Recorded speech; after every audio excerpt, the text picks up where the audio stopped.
লাস্টে বেলায় তো বন্ধু তোমাকে রান্না করতে হলো। এটাই তো কথাই ছিল না, তুমি করবে বলেছিলে, আর তুমি আমাকে দিয়ে রান্না করাচ্ছ। তুই আমার পেটে হসনি, আমি তোমার পেট থেকে হয়েছি, বলো এই কথা, এটা ঠিক বলো, তুমি বলো। তোর মায়ের পেটে হয়েছে, বুঝলি? প্রণাম কর আমাকে, প্রণাম। কেন? যা চল, যা আশীর্বাদ করলাম, যা ভালো রান্না করবি, যা তোকে আশীর্বাদ করলাম। হ্যাঁ, যা আশীর্বাদ করলাম। লাস্টে বেলা তোকে রান্না করতে হলো, তার জন্য বলি না, চ্যালেঞ্জ আমার সাথে নিবি না। আমি যদি চাইতাম না আমি তোমাকে দিয়ে রান্না করতে পারতাম, কিন্তু তুমি ভালো রান্না করতে পারো না খাসির মাংস, ওর জন্য তোমাকে চ্যালেঞ্জ নিবি না শালা, আমি চ্যালেঞ্জ নিবি না শালা।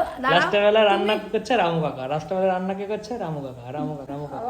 বলছি তুমি ভালো রান্না করতে পারো না, সেজন্য তোমাকে এই হলো রান্না, এই হলো রামু কাকা, এই হলো রান্না, এই হলো রামু কাকা। তুমি যদি রান্না না দেখি রামু কাকা, কান বন্ধ হচ্ছে কিসের জন্য? ওই রামু কাকা, তাও তো ভালো হচ্ছে। আরে আমার আশীর্বাদ আছে, আমার আশীর্বাদ আছে, এদিকে তাকা, আশীর্বাদ, ঠিক আছে? পাঁচ আশীর্বাদ নিয়ে যা, পাঁচ আশীর্বাদ নিয়ে যা, এদিকে তাকা, ওই তাড়াতাড়ি তাড়াতাড়ি তাড়াতাড়ি দিয়ে দিলাম আশীর্বাদ।